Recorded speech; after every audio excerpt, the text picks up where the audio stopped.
កីឡាករ Khao Yong Khan មកពីក្លឹប MEF ខ្សែបន្ទាត់លេខ2កីឡាករសុងភីសាមកពីក្លឹប Hampton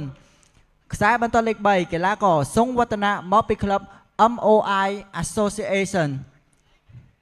ខ្សែបន្ទាត់លេខ4កីឡាករទូឋានៈមកពីក្លឹប MND Association ខ្សែបន្ទាត់លេខ5កីឡាករណាមឧត្តមរតនៈមកពីក្លឹបក្រសួងសាធារណការនិងដឹកជញ្ជូនខ្សែបន្ទាត់លេខ6កីឡាករ Rosanna Lauren មកពីក្លឹបអង្គរ Swim ខ្សែបន្ទាត់លេខ7កីឡាករងៀបប៊ុនខេងមកពីក្លឹបអង្គរ Swim ខ្សែបន្ទាត់លេខ8កីឡាករ Khao Wu មកពីក្លឹប Hope International School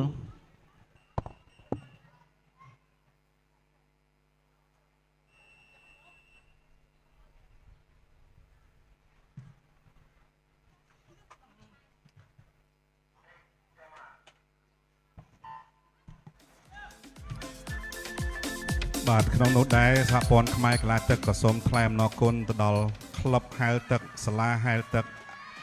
ទាំងស្ថាប័នរដ្ឋនិងឯកជនទាំងអស់ដែលបានចូលរួមក្នុងការចូលរួមប្រកួតក្នុងការប្រកួតកីឡាហែលទឹកនិងហែលទឹកពាក់ជើងទាយុវជនព្រឹត្តិការណ៍ Hampton លើកទី8នេះផងដែរ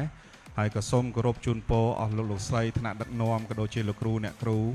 រួមទាំងកីឡាករកីឡាកានីទទួលបានជោគជ័យនិងលទ្ធផលល្អក្នុងការប្រកួតលើកនេះនិងលើកក្រោយៗទៀតហើយសហព័ន្ធក៏សង្ឃឹមយ៉ាងមុតមាំថាអស់លោកស្រីនឹងចូលរួមការជំរុញបន្ថែមក្នុងការចូលរួមការប្រកួតនានាដែលសហព័ន្ធខ្មែរកីឡាទឹកបានរៀបចំ On behalf of Khmer Swimming Federation I would like to appreciate and thank you to all parents, coaches and all the swim school, swim club that been involved and participate in this event that been successful for today. So this is the final សូមស្វាគមន៍វិញ្ញាសា50ម៉ែត្រហើយរបៀបមេអំបាយកីឡាករនីអាយុ13-14ឆ្នាំចាចំណុចថ្នាក់លេខ3បានទៅលើកីឡាករនីស្រិនសេរីវឌ្ឍនាមកពីក្លឹបហែលទឹកអង្គរធ្វើក្នុងទ្រវេលា 38.17 ចំណុចថ្នាក់លេខ2បានទៅលើកីឡាករអានចានីកាវិផាមកពីក្លឹបហែលទឹកអង្គរធ្វើក្នុងទ្រវេលា 37.04 និងសូមអបអរសាទរដល់ម្ចាស់ជើងឯក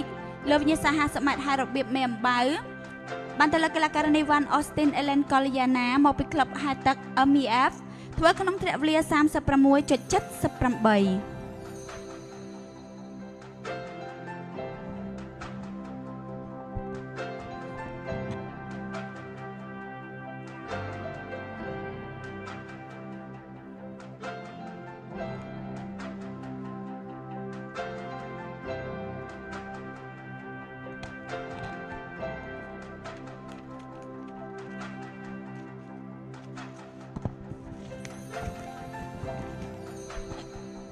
ចាសសូមស្វាគមន៍វិញ្ញាសាចុងក្រោយសម្រាប់ពិធីបំពាក់មេដាយ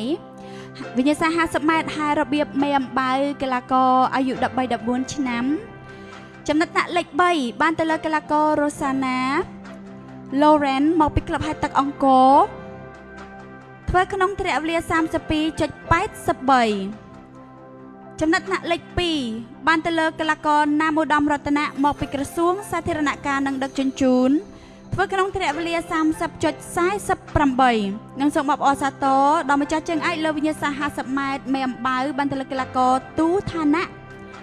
មកពី MND Swimming Association ធ្វើក្នុងទ្រវេលា 28.55 ចា៎នេះខ្ញុំសូមជម្រាប